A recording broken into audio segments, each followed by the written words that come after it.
হেফাজতে থাকলেও তাদেরকে বাঁচাতে পারবে না সেনাপ্রধান ওয়াকার। একে একে ১৫ সেনার ফাঁসি। মানবতাবিরোধী অপরাধের মামলায় ১৫ সেনা কর্মকর্তাকে ফাঁসির আদেশ দিয়েছেন আন্তর্জাতিক অপরাধ ট্রাইব্যুনাল ১। বিচারপতি মোহাম্মদ গোলাম মুর্তুজা মজুমদারের নেতৃত্বাধীন ৩ সদস্যের ট্রাইব্যুনাল সকাল ৮:৩০টার দিকে এই আদেশ দেন। থামানো যাবে না বাংলাদেশকে, ইউনূসের শক্তিতে আতঙ্কিত মোদি ও শেখ হাসিনা। সেনাপ্রধান ওয়াকারের বদলে বাংলাদেশে নতুন সেনাপ্রধানকে হচ্ছে, তালিকায় রয়েছে বড় চমক। একই দিনে গণভোট ও নির্বাচন, ইউনূসের ঘোষণার পরই বদলে যাচ্ছে বাংলাদেশের রাজনীতি। আসসালামু আলাইকুম প্রিয় দর্শক, নতুন একটি নিউজে আপনাদেরকে স্বাগতম। দর্শক, বাংলাদেশের যে বর্তমান রাজনৈতিক প্রেক্ষাপট এবং যে পরিস্থিতি সৃষ্টি হয়েছে তারই আলোকে আপনাদের সামনে বেশ কয়েকটি গুরুত্বপূর্ণ ভিডিও নিয়ে হাজির হয়েছি, যার কিছু অংশবিশেষ ভিডিওর শুরুতেই দেখেছেন। দর্শক, ভিডিওর শুরুটা দেখেই কিন্তু বুঝতে পেরেছেন আজকের ভিডিওটা কতটা গুরুত্বপূর্ণ হতে চলেছে। তাই বলবো 1 সেকেন্ডও না টেনে পুরো ভিডিওটি দেখবেন। চ্যানেলে নতুন হলে সাবস্ক্রাইব করে রাখবেন পরবর্তী আপডেট পাওয়ার জন্য। ভিডিওতে একটি লাইক করে দেখতে থাকুন সম্পূর্ণ ভিডিওটি। ওয়াকারের ভূমিকা নিয়ে মুখ খুললেন হাসিনা। কি ঘটেছিল সেদিন, বেরিয়ে এলো চাঞ্চল্যকর তথ্য। এবং সর্বশেষ জানাবো, লকডাউনের নামে আওয়ামী লীগ মানুষ পুড়িয়ে মারছে, বললেন জাতিসংঘ। এবার আর রক্ষা নেই গুম ও অভিযুক্ত ১৫ সেনা কর্মকর্তার। এসি প্রিজন ভেনে চলাফেরা কিংবা বিশেষ হেফাজতে থাকলেও তাদেরকে বাঁচাতে পারবে না আইনের কোনো ফাঁকফোকর।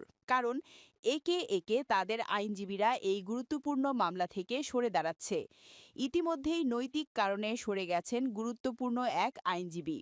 আওয়ামী লীগের সময় অপহরণ ও গুমের অভিযোগে মানবতাবিরোধী অপরাধের মামলায় কারাগারে থাকা সেনা কর্মকর্তাদের পক্ষে ট্রাইব্যুনালে লড়বেন না ব্যারিস্টার এম সারওয়ার হোসেন। গত ৯ নভেম্বর আন্তর্জাতিক অপরাধ ট্রাইব্যুনাল ১-এ নিজের নাম প্রত্যাহারের জন্য আবেদন করলে তা গ্রহণ করা হয়েছে বলে জানিয়েছেন তিনি। আদালত থেকে বের হয়ে সারওয়ার হোসেন বলেন, ১৫ জন সেনা কর্মকর্তার পক্ষে আমরা ৫ জন আইনজীবী ওকালতনামার সাবমিট করেছিলাম ২২ অক্টোবর। পরবর্তীতে দেখলাম আমি নিজে একটি অভিযোগ করেছিলাম। সেই অভিযোগের আসামি এই মামলারও আসামি।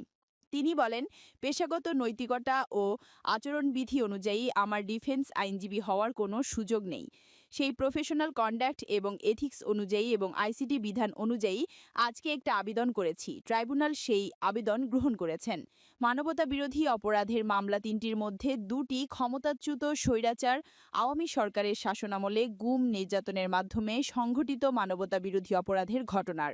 অন্যটি জুলাই গণ অভ্যুত্থানের সময় রাজধানীর রামপুরা ও বনশ্রী এলাকার সংঘটিত মানবতাবিরোধী অপরাধ সম্পর্কিত। এসব মামলায় সাবেক ও বর্তমান ২৫ সেনা কর্মকর্তা সহ মোট ৩২ জন আসামি। তাদের মধ্যে ১৫ জন কর্মকর্তা বর্তমানে ঢাকা সেনানিবাসে ঘোষিত সাব জেলে রয়েছেন। গুম নির্যাতনের ঘটনায় করা ২টি মামলার একটিতে আসামি ১৭ জন। যদি গুম ও খুনের অভিযোগে অভিযুক্ত সেনা ওই কর্মকর্তাদের সকল আইনজীবী একযোগে সরে দাঁড়ান, তাহলে সেটি শুধু ন্যায় বিচারের জন্য নয়, পুরো রাষ্ট্রীয় কাঠামোর জন্য এক ভয়াবহ সংকেত হয়ে দাঁড়াবে। এই ঘটনার প্রতিটি দিক হবে বিস্ফোরক, কারণ এতে আইন, রাজনীতি, সেনা অভ্যন্তরীণ সম্পর্ক, এমনকি আন্তর্জাতিক মানবাধিকার অঙ্গনেও কাঁপন ধরেছে। বাংলাদেশের ইতিহাসে আগে কখনো এমন নজির দেখা যায়নি, যেখানে রাষ্ট্রের সবচেয়ে শক্তিশালী প্রতিষ্ঠানের সদস্যদের আইনজীবীরা দল বেঁধে বিচারের মাঠ ছেড়ে দিয়েছেন। এই ঘটনাকে অনেকে দেখবেন রাষ্ট্রের আইনশৃঙ্খলা ও ন্যায় বিচারের প্রতি আস্থার ভয়াবহ পতন হিসেবে। আবার কেউ কেউ মনে করছেন এটি এক ধরনের অন্তকলহের বহিঃপ্রকাশ, যেখানে সেনাবাহিনীর ভেতরেই বিভাজন তৈরি হচ্ছে। যত কিছু হোক, গুম ও অভিযুক্ত সেনা কর্মকর্তাদের পক্ষের আইনজীবীরা যখন একে একে মামলা থেকে সরে দাঁড়াতে শুরু করবেন, তখন পুরো দেশের আইনি ও প্রশাসনিক অঙ্গনে নেমে আসবে তীব্র আলোড়ন। এ দৃশ্য যেন এক নতুন অধ্যায়ের সূচনা, যেখানে নৈতিকতার দায়বদ্ধতা আইনি কৌশলকে ছাপিয়ে গেছে।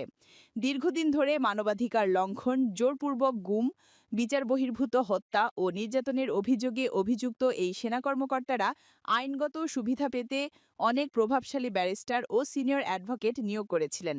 কিন্তু সাম্প্রতিক সময়ে মানবাধিকার সংগঠনগুলোর চাপ, আন্তর্জাতিক সংস্থার উদ্বেগ এবং জনগণের ক্রমবর্ধমান ক্ষোভের মুখে এসব আইনজীবীদের উপর নেমে এসেছে এক অঘোষিত সামাজিক বর্জন। ফলে অনেকেই বলছেন এটি কেবল আইনি সিদ্ধান্ত নয়, বরং নৈতিক জাগরণের প্রতিচ্ছবি। আইনজীবীরা বলছেন তাদের পেশার মূল ভিত্তি হল ন্যায় বিচার প্রতিষ্ঠা করা, অপরাধ ঢেকে রাখা নয়। গুম ও খুনের মতো মানবতাবিরোধী অপরাধী অভিযুক্তদের পক্ষে দাঁড়ানো মানে অন্যায়কে বৈধতা দেওয়া। এই উপলব্ধি তাদের সরে দাঁড়ানোর মূল কারণ। সবাই সরে না দাঁড়ালেও একাধিক আইনজীবী গণমাধ্যমকে জানিয়েছেন তারা সেনা কর্মকর্তাদের ফাইল হাতে পেয়ে যে বিবরণ দেখেছেন তাতে ভয়ঙ্কর বাস্তবতা ফুটে উঠেছে।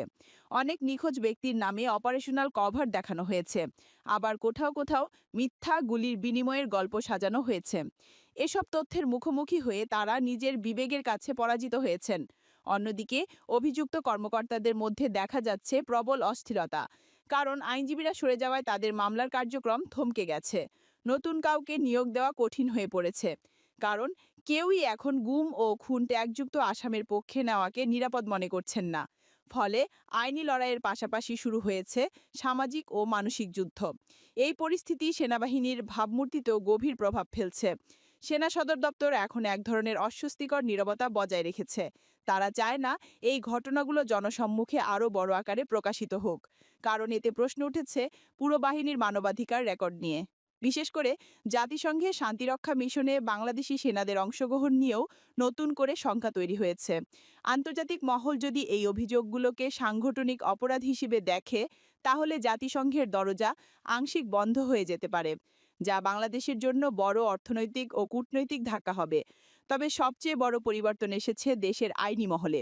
দীর্ঘদিন ধরে যেখানে ক্লায়েন্টই সর্বেসর্বা এই ধারণা চলে আসছিল, সেখানে এখন অনেক আইনজীবী বলছেন ন্যায় বিচার বিক্রির বস্তু নয়। তরুণ আইনজীবীরা সামাজিক মাধ্যমে নিজেদের অবস্থান স্পষ্ট করছেন। আমরা অপরাধী নই, নিরপরাধের পক্ষে। এই নতুন প্রজন্মের নৈতিক অবস্থান সমাজে এক ধরনের আস্থা ফিরিয়ে আনছে। সব মিলিয়ে গুম ও খুন অভিযুক্ত সেনা কর্মকর্তাদের আইনজীবীদের সরে দাঁড়ানো কোনো একক ঘটনার প্রতিফলন নয়, এটি বাংলাদেশের বিচার ব্যবস্থার এক যুগান্তকারী বার্তা।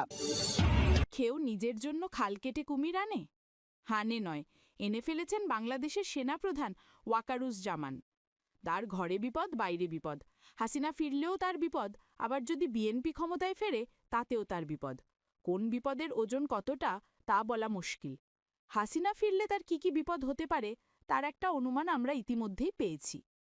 প্রথমত, তিনি হাসিনার সঙ্গে চরম বিশ্বাসঘাতকতা করেছেন, বাহিনীর সঙ্গে বিশ্বাসঘাতকতা করেছেন, সর্বোপরি সেনার আদর্শ জলাঞ্জলি দিয়ে মৌলবাদী শক্তির সঙ্গে হাত মিলিয়েছেন। জেনারেল এখন কার্যত বারুদের স্তূপের উপর দাঁড়িয়ে রয়েছে। প্রিয় দর্শক, সম্পূর্ণ ভিডিওটি দেখলেন, অবশ্যই বুঝতে পেরেছেন ভিডিওটি গুরুত্বপূর্ণ ছিল। দর্শক, এই ভিডিওতে যে তথ্যগুলো আপনারা পেয়েছেন এ বিষয়ে আপনাদের কি মতামত তা অবশ্যই কমেন্ট করে জানাবেন, এবং পরবর্তী আপডেট ভিডিওগুলো সবার আগে পেতে চ্যানেলটিকে এখনই সাবস্ক্রাইব করে রাখুন। এই মুহূর্তে বিদায় নিচ্ছি, দেখা হবে পরবর্তী কোনো ভিডিওতে। সে পর্যন্ত ভালো থাকুন, সুস্থ থাকুন। আসসালামু আলাইকুম।